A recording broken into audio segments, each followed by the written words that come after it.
सत्य है यह मृत्यु एक ना एक दिन आनी है, इससे कोई नहीं बच पाया है मृत्यु से आज दिन तक।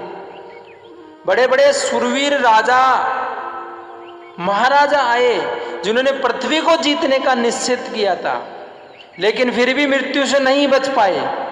विचार किए थे कि हम मृत्यु से बच पाएंगे, लेकिन नहीं बच पाए। अंत में मरना पड़ा। अंत चले उठ रीते।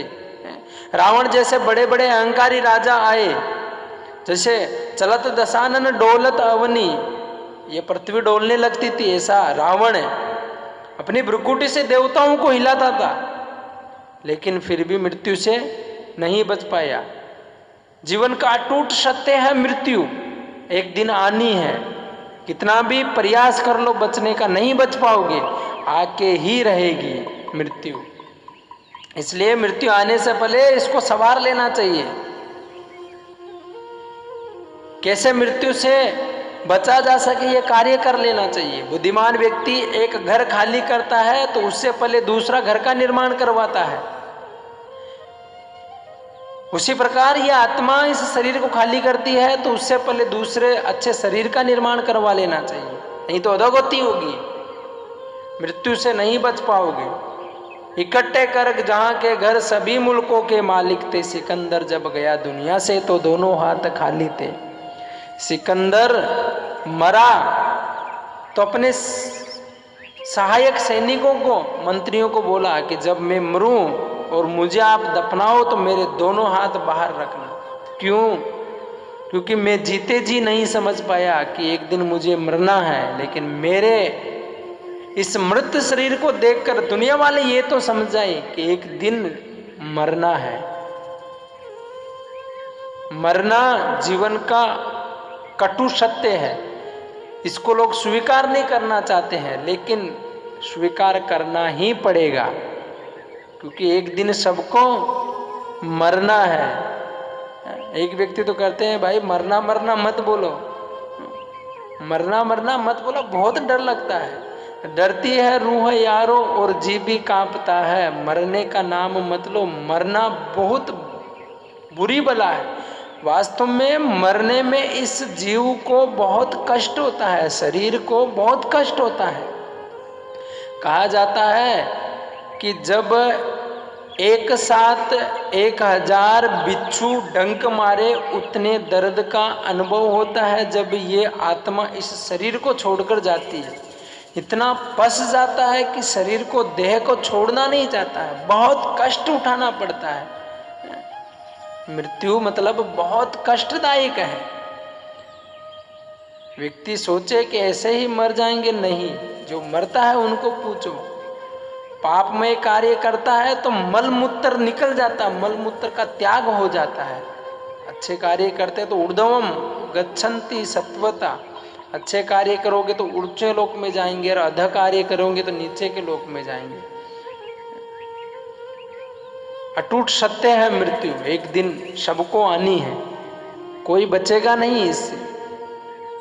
लेकिन फिर भी बुद्धिमान व्यक्ति एक घर खाली करने से पहले जैसे दूसरे घर का निर्माण करवा लेता है, वैसे ही हमें यह देह छोड़ने से पहले दूसरा देह का निर्माण कर लेना है। कैसे हम अच्छे देह के अंदर रखकर अच्छा कार्य कर कर भगवान की प्रसन्नता, उनको प्रसन्न कर सके, आत्मा के हित के लिए अच्छा देह निर्माण करके अच्छा कार्य कर सके। ये बुद्धिमान व्यक्ति का लक्षण है। विचार करता है, सोचता है कि मुझे देह क्यों मिला है और मुझे क्या करना है। एक बार एक अंग्रेज भारत में आया। पुराने जमाने में एम्बेसडर गाड़ी होती थी, तो उसका इंजन इस प्रकार से होता था, अगर गर्म हो जाए तो पानी इत्यादि डालकर ठंडा करना पड़ता था, फिर थोड़ी देर बाद में वापस चलते थे। तो जंगल के माध्यम से गुजर रहे थे, इंजन गर्म हो गया, संध्या का समय था, सूर्य अस्त होने ही वाला था। उस समय ये गाड़ी गर्म होने से इसके ड्राइवर ने बोला, सर गाड़ी गर्म हो गई है, मैं थोड़ा पानी इत्यादि डालकर ठंडा करता हूँ, तब तक आप यहीं वॉक कर लीजिए। ठीक है। अब ये इसकी एम्बेसडर से बाहर निकलकर वॉकिंग कर रहा था, बाहर तो जंगल था, संध्या का समय था, जोर से आवाज आई,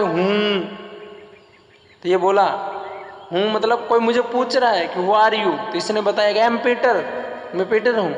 वापिस हूँ, बोला कि मेरे ये कंपनी है, वापिस हूँ, बोला मैं इस कंपनी का मालिक हूँ, फिर वापिस आवाज आई मेरे ये माता पिता, वापिस आवाज आई मैं इस स्थान पे रहता हूँ। इस प्रकार जब 5 बार हूँ क्या, तो उतने समय में इसका ड्राइवर आया और बोला कि सर चलिए गाड़ी रेडी हो गई है। ये आया, गाड़ी के पास बैठा और वापस उतर करके चल दिया। बोला सर क्या हुआ? बोला मैं ये विचार कर रहा हूँ कि एक व्यक्ति ने मुझे 5 बार आवाज़ दिया लेकिन मैं समझ नहीं पाया। अरे महाराज वो तो उल्लू है, उल्लू का कार्य है चिल्लाना। बोला एक उल्लू ने मुझे 5 बार पूछा, मैं उसका ठीक से जवाब नहीं दे पाया, इसलिए मैं 6ठे सवाल का जवाब ढूंढने जा रहा हूँ। मुझे क्यों यह देह प्राप्त हुआ है? बुद्धिमान व्यक्ति विचार करता है, और जिसको कुत्ते बिल्ली गधों की तरह रहना है वो तो मात्र इसमें डालना, इसको अष्टपुष्ट रखना, ये कार्य करते हैं। इसलिए हम पशु नहीं हैं, हम मनुष्य हैं। हमारे पास बुद्धि है, बुद्धि से विचार करना है कि मनुष्य जीवन क्यों मिला है। भोगने के लिए मनुष्य जीवन नहीं मिला है। पशु के समान इस देह को नहीं जीना है। मनुष्य है तो मनुष्य के समान जीना है। उत्तम बुद्धि वाले तो उत्तम बुद्धि वाले कार्य करने हैं। अगर भोगना है, खाने पीने के लिए शरीर मिला है तो कुत्ता बिल्ली यही कार्य करते हैं। आहार निद्रा भय में तो हम सामान्य तत् पशु भी नराणाम। पशु में मनुष्य में क्या अंतर है? इसलिए पशुवत कार्य नहीं करना है। देह मिला है तो मनुष्य के कार्य करने हैं, बुद्धिमान कार्य करने हैं, ताकि उच्च गति हो। आहार खाने के लिए मनुष्य जीवन नहीं मिला, निद्राम सोने के लिए नहीं मिला है, डरने के लिए नहीं है मनुष्य जीवन। और मैथुनम घर गृहस्थी जीवन में मात्र बच्चे पैदा करने के लिए मनुष्य जीवन है। ये कुत्ते बिल्ली भी करते हैं। तो क्या फर्क है मनुष्य में और पशु में? मनुष्य विचारवान होता है, बुद्धिमान होता है। वो विचार करता है कि देह क्यों प्राप्त हुआ है, एक दिन मुझे मरना है, तो मरने से पहले मैं क्या कार्य करूं? विचार करके देह को संवारने का कार्य करता है, आत्मा को संवारने का कार्य करता है, भगवान के धाम में जाने के लिए प्रयास करता है, भगवान की भक्ति करता है। मनुष्य देह भोगने के लिए नहीं, भगवान की भक्ति करने के लिए मनुष्य देह मिला है। नहीं तो पशु में और मनुष्य में कोई अंतर नहीं है, दोनों समान ही है। इसलिए आत्मा के हित के लिए हितार्थ कार्य करना है, भक्ति में कार्य करने हैं, तो आत्मा की अच्छी गति होगी, उत्तम गति होगी। नहीं तो एक दिन अधोगति होकर नरकगामी हो जाएंगे।